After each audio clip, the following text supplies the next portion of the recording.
Welcome back, leaders, to Empowering You, a strengths-based podcast for leaders of leaders. I'm your host, Dr. Shauna T. And today we're going to talk about something that sits at the heart of every healthy leader-follower relationship.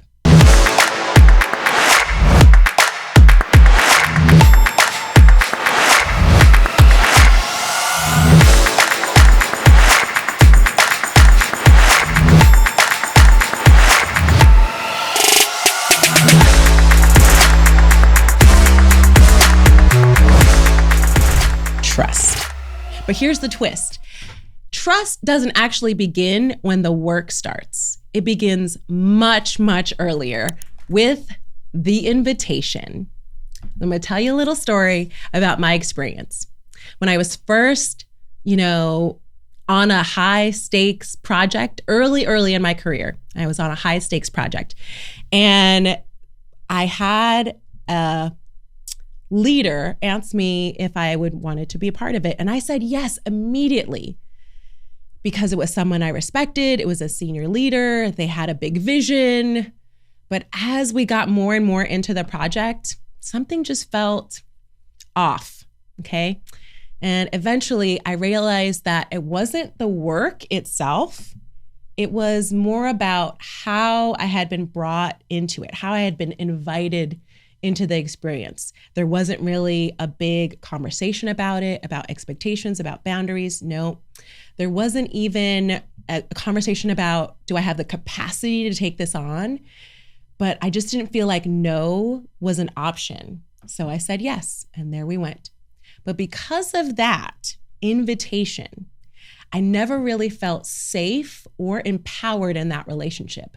And if I'm honest, it wasn't all on the leader to make that right. As the follower in that situation, I could have asked for more time to think about it, said, I think Oprah usually says, instead of saying yes right away, you can say no slowly. So you can say, I need to pray about it. You can say, I need to process it. You can say, I give me some time, whatever the case may be, but I didn't ask for that time. And I could have asked more questions so that I can understand what would that really mean? What was being asked of me? What were those expectations? So not only is it really great if the leader is providing those things, but if it's not, then I have a role in that too. I could have also asked my mentors for some advice on it before making the decision, before committing to this project or this relationship. So instead of doing any of those things, though, I assumed that I had to say yes. And those unspoken assumptions set both of us up for dissatisfaction later, right? So the relationship became strained. The work, got done, but it wasn't as maybe fluid as it could have been. And so when we're thinking and talking about trust at the beginning of the relationship, we really want to make sure that that's established from the invitation. Trust began to erode before it even got started in this situation. So looking back, I can now see how both of us contributed to that, right? So the leader, they didn't create space for those questions or those boundaries. And I didn't claim my own agency as a follower in that particular situation. Trust isn't one-sided. It's co-created. There's power in the invitation. So the experience really taught me something that I'll never forget, and I want to share with you all about it today. Trust doesn't begin with the first task or the deliverable. It begins with the invitation. It's how a leader requests someone to join a project, makes that offer, how our leader might offer feedback to someone, how a leader might propose a new idea. And it's also how a follower accepts, declines, or defers their response. Too often in organizations, we assume that because of a title or a position or hierarchy, right, the compliance and consent is going to be automatic. But they're not. It doesn't have to be. There is always a choice. Whether that choice is recognized, acknowledged, or given space by others, or even ourselves, it matters. As followers, we may hesitate to exercise this choice because of cultural expectations, socialization, fear, financial concerns, or simply discomfort of the uncertainty of pushing back. Yet, honoring that agency that we do have is essential for building authentic trust and healthy partnerships. When invitations feel pressured or transactional, trust begins to wither. And before the work even starts, now you're not really building on a ground that's nourished. So when invitations honor authenticity, when invitations honor autonomy and agency, then trust can really take root and begin to grow. So, as you may know, I've created the Resilience Tree model and published my recent book, The Resilience Tree, a model for women leaders of color and those that support them. And I, in particular, made sure to say, and those that support them, because it's not only for the women themselves, it's for their supervisors, it's for their mentors, it's for their peers and colleagues as well. So I created this model with the hopes that each aspect of the tree that's part of the model is really going to be remembered because it's in a visual format. And each aspect, there's 4. There's roots, there's branches, there's leaves, and there's environment. So in this particular situation, the branches are really representing the relationships, how we reach towards others, how they reach towards you, recognizing that branches can sometimes be thin, and if you step out on them, they can break. They can be there only for a season, but not every branch, or in this case, not every voice, deserves access to your inner world of information. A mentor once told me, don't give a pig your pearls.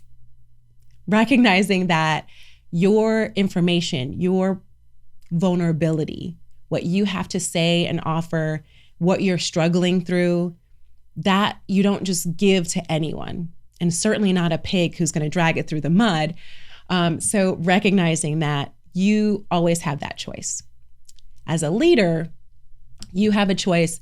Who are you intentionally inviting to partner with you? Are you being intentional in who you're inviting to partner with you?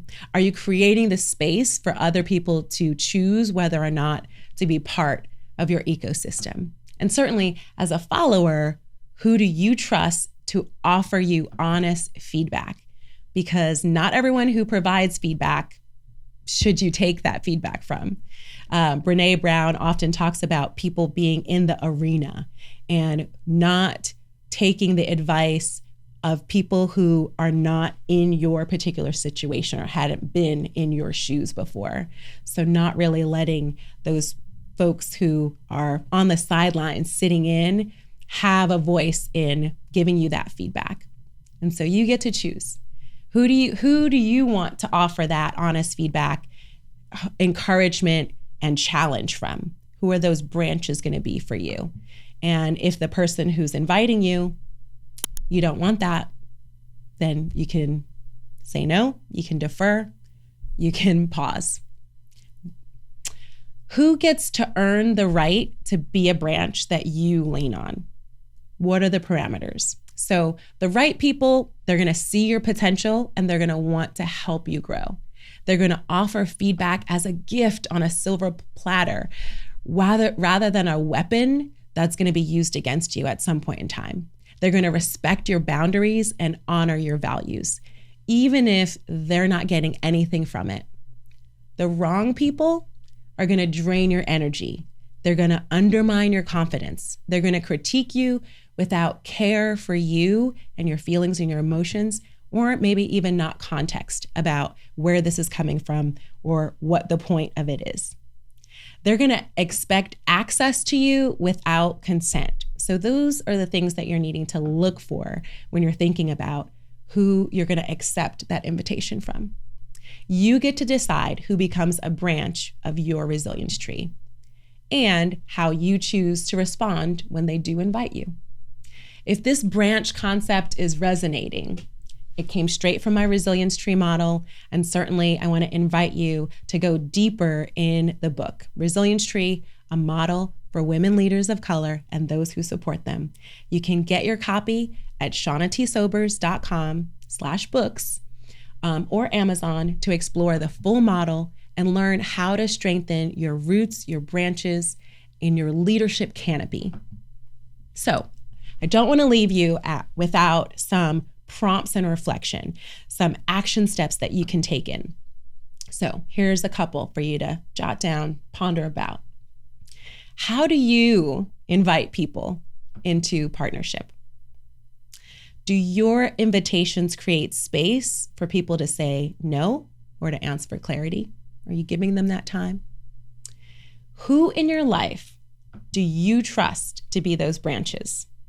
Those are the people who you're going to accept help, you're going to accept encouragement, you're going to accept feedback. Who are those people for you? Thank you all so much for taking the time to listen in to Empowering You, a strengths-based podcast for leaders of leaders with me, Dr. Shauna T. Sobers. I hope this episode inspired and equipped you to step boldly into your leadership journey. Together, let's build a community of empowered leaders lifting each other up. So if it resonated with you, share it with others. Until next time, remember to lead with your strengths, live with purpose, and always empower you. Like, subscribe, and share this podcast with others who could benefit from the insights. Mahalo.